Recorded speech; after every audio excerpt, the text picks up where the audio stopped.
imannya, Islamnya ditandani.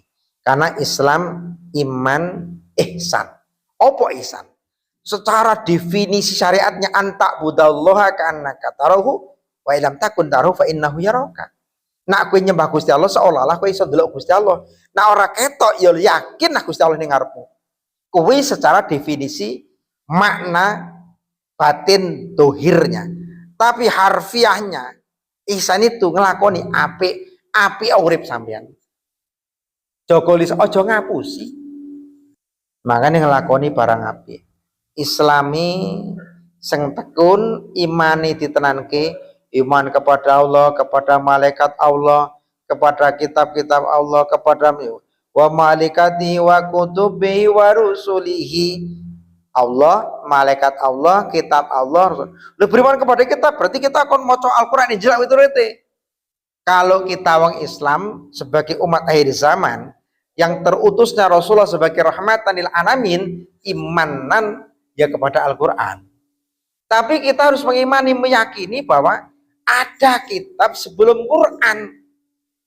Tidak menafikan Injil, Zabur, Taurat, Suhuf.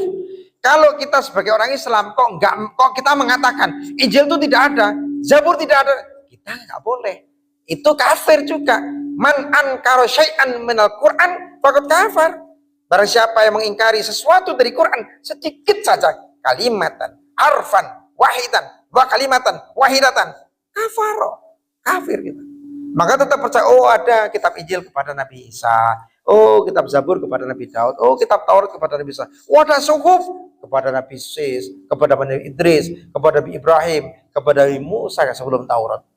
Oh, jadi kitab ada berapa? Ada 104. 100 suhufnya, 4 kitabnya.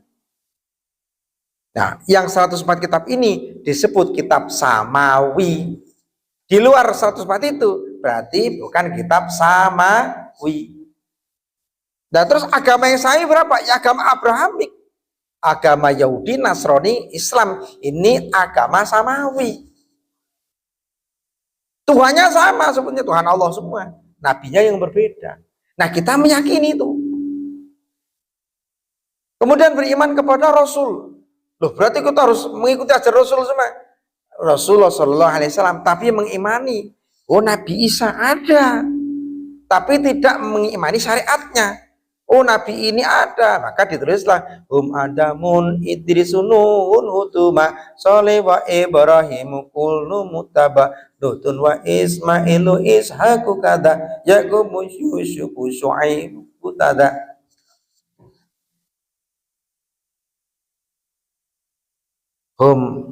Adam, Idris, Hud, Nuh, Soleh, Ibrahim, Lut, Ismail, Ishak, Yakub, Yusuf, Syu'aib, Harun, Musa, Ilyas, Ilyasa, Dzulkifli, Zakaria, Yahya, Nabi Isa, Nabi Muhammad Sallallahu Alaihi Wasallam. Yakin? Kudu apal meneh kuwi. Kok ora ngerti, nggak meyakini? Emang ada Nabi Yahya? Ada. Kok saya nggak pernah tahu? Oh, gue berarti nggak belajar. Emang ada Nabi Harun? Ada. Apalagi iman kepada hari akhir. Nah, nandeloni orang ateis nggak ada kiamat itu. Memang betul. Makanya jangan sering sampai posting kok umur bumi 1500 tahun, jangan. Bukan itu maksudnya. Peradaban Islam yang masih dilihat nilai Islamnya itu 1500 tahun. Setelah itu membedakan Islam Kristen sudah tidak bisa, karena sudah menjadi liberalisme, sudah menjadi sekularisme, sudah nilai konservatifnya sudah hilang. Jadi nanti hari Jumat orang Nasrani ikut ke masjid, ya ikut menghadiri Jumatan. Kita juga ke Minggu diundang ke gereja menghadiri misa. Nah sekarang sudah banyak kiai Minggu ceramah di gereja juga sudah ada, pendeta ceramah di masjid juga sudah ada. Lambat laun sulit membedakan mana Islam, mana Kristen, mana Yahudi. Yang penting intinya bahasanya, yang penting damai, yang penting akur, agama nomor 2, yang penting semuanya rukun. Wae Jumat di Jumatan kabeh, pae minggu ya misal kabeh. Nah, nanti akan seperti itu. Itu ketika nanti sudah tahun 1500 Hijriah. Tapi kalau kiamat dalam artian bumi hancur, ini rahasia Allah. Maka ke dalam Quran ata amrullah, akan datang perintah Allah, perkara besar yang dimiliki Allah. Apa ki? Yaumul kiamah. Sampai itu dirahasiakan dengan bahasa amrullah. Jarang sekali kiamat itu disebutkan lafadznya iqtarabatis sa'atu. Hampir dekat, as-sa'atu, saat. Itu dimaknai oleh mufassirin al-kiamatu. Tapi kok deket-deket tuh gak kapan, gak kiamat-kiamat. Kiamat yang terjadi inilah kiamat peradaban, Pak. Dari zaman es, zaman batu, zaman api, zaman megalitikum, zaman prasejarah menjadi zaman sejarah, zaman piramid, itu peradaban. Hari ini zaman digitalisasi. Nah, tugasnya kita nanti, anak-anak EDW, menanamkan keyakinan agama, tapi tidak bertentangan dengan sains, dan mengajarkan sains ilmu alam ini yang tidak menyelisih ilmu agama. Nah, tugas EDW besok. Karena kalau ditugaskan orang Eropa, rusak kabeh. Eropa memang tidak meyakini agama. Karena tidak punya agama, orang Eropa berpendapat. Makanya jangan beragama. Karena yang mengajarkan surga neraka itu yang beragama. Yang beragama itu kalau melakukan kebaikan dapat surga, yang enggak melakukan kebaikan dapat neraka. Nah kalau kita enggak beragama, kita kan enggak dapat apa-apa. Ya orang yang neraka, orang yang surga. Nah begitu. Makanya orang-orang Eropa sedang ateis. Mereka bebas hidupnya. Arab Buddha, Arab bojone sapa enggak peduli. Ateis itu enggak mengenal istri, enggak mengenal suami, enggak mengenal di barang haram, enggak mengenal. Yang penting makanannya ada dunia ini untuk manusia. Terus masalah moralitas, moralitas itu tidak masuk bagian pemikiran orang-orang yang ateis. Karena moralitas itu hanya membatasi rasionalitas.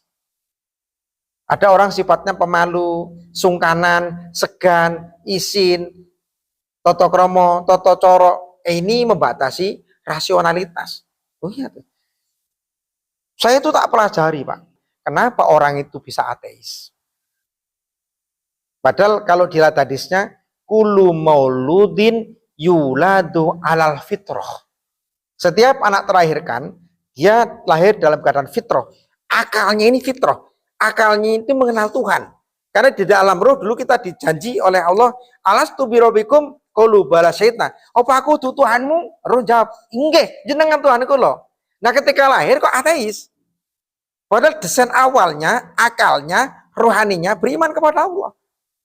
Kok bisa ateis? Apa ini pengaruh ilmu pengetahuan? Apa ini pengaruh peradaban? Dan ini mempengaruhi peradaban ke depan. Hari ini, Pak, di Indonesia ada 285 juta penduduk. Islamnya 85%. Apa kita menjamin nanti pada 2100 masih ada 85% Islamnya? Enggak jamin. Apa di negara yang kafir seperti Korea Utara nanti 100 tahun kadang masih komunis? Juga tidak. Tidak ada yang bisa menjamin. Indonesia hari ini umur 79 tahun. Nanti apakah menjamin 10 tahun? Juga enggak. Kenapa? Tidak ada satupun jaminan dari semesta ini. Karena semuanya bisa berubah. Semuanya bisa berubah. Seng mau kiai dekek. Sama ini saya ngerti. Seng anak kiai putuke seng murtad sudah banyak. Yang ateis sudah banyak. Anaknya pendeta yang mu'alaf banyak. Pendeta yang mu'alaf juga sudah banyak. Semuanya bisa berubah, Pak. Apalagi saya lihat dengan beberapa hari ini ada beberapa berita artis itu mu'alaf, artis itu mu'alaf, artis itu mu'alaf, kan banyak sekali. Semuanya bisa berubah. Semuanya bisa berubah. Maka tanamkan keimanan kepada anak sampean, kepada putu nih sampean.